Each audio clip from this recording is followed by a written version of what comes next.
আমি কোনো রাজনৈতিক ব্যক্তি না, আমি কোনো দলের অন্ধ সমর্থকও না, আমি সবসময় পলিটিক্যালি কারেক্ট থাকতে পারি না। আমি শুধু একজন সাধারণ মানুষ, একজন বাঙালি, একজন মানুষ যার ভিতরে এখনও বিবেক আছে, মানবতা আছে, মনুষ্যত্ব আছে, অন্যায়ের বিরুদ্ধে কথা বলার সেই সৎ সাহসও আছে। এই বাঙালির জাতির ইতিহাসে যদি আমরা দেখি, তাহলে একটা জিনিস খুব স্পষ্ট: বাঙালিকে প্রতিটা সময় লড়াই করতে হয়েছে, কখনো ভাষার জন্য, কখনো অধিকারের জন্য, কখনো স্বাধীনতার জন্য, কখনো সত্যের জন্য, আবার কখনো মানুষের মানবিক মর্যাদা রক্ষা করার জন্য। এই জাতি কখনো অন্যায়কে স্বাভাবিক হিসাবে মেনে নেয়নি। যখনই অন্যায় হয়েছে তখন বাংলার মানুষ কথা বলেছে, সেটা জুলাই হোক কিংবা অন্য কোনো সময় হোক।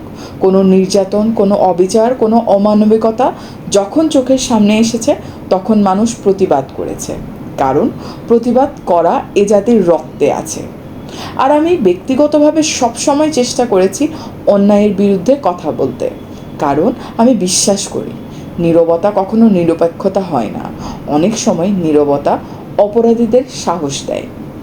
আজকে যে ঘটনাটা নিয়ে আমরা কথা বলছি, ছোট্ট শিশুর রামিসার উপর যে নির্মম নির্যাতন চালানো হয়েছে, এটা কোনো সাধারণ ঘটনা না, এটা শুধু একটা নিউজ না, এটা একটা সমাজের আয়না, এটা আমাদের ব্যর্থতা, এটা এমন এক নিষ্ঠুর উদাহরণ যেটা শুনলে একটা স্বাভাবিক মানুষের বুক কেঁপে ওঠে, বুক ফেটে যায়।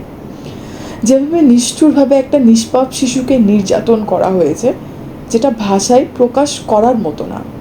একটা শিশু যে পৃথিবীটাকে ভালোবাসতে শিখছে, সবে স্বপ্ন দেখছে, সেই শিশুকে এমন ভয়ঙ্কর অভিজ্ঞতার মধ্য দিয়ে যেতে হয়েছে, ভাবতেই গা শিউরে ওঠে।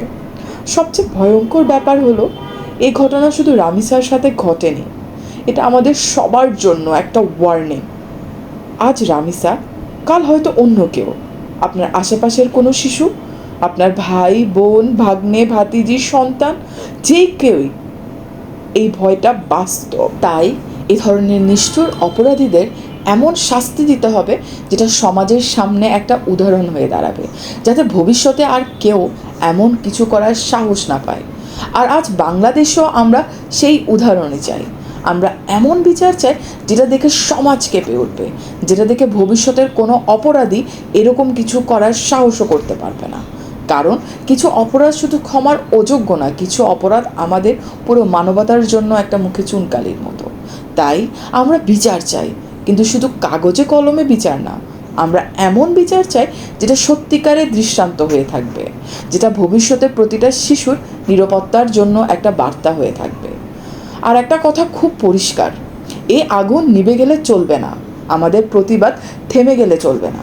কারণ অনেক সময় সমাজ ভুলে যায়, মিডিয়া অন্যদিকে চলে যায়, মানুষ চুপ হয়ে যায়, আর অপরাধীরা বেঁচে যায়। আমরা সেটা হতে দিতে পারি না। মানবতা যদি এখনও আমাদের ভিতরে বেঁচে থাকে, তাহলে রামিসার জন্য আমাদের কথা বলতে হবে, শুধু সোশ্যাল মিডিয়া পোস্ট দিয়ে না, মানুষ হিসেবে বিবেক থেকে বলতে হবে এই অন্যায় আমরা মেনে নেব না।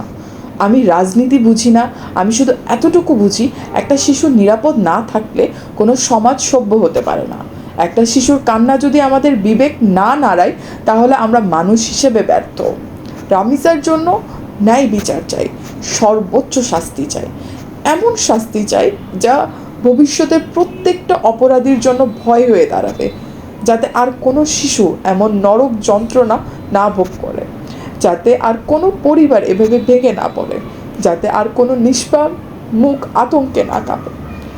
মানবতার পক্ষে দাঁড়ান, নীরব থাকবেন না, কারণ অন্যায়ের বিরুদ্ধে কথা বলা আমাদের অধিকার, বরং সেটাই একজন সত্যিকারের মানুষের পরিচয়।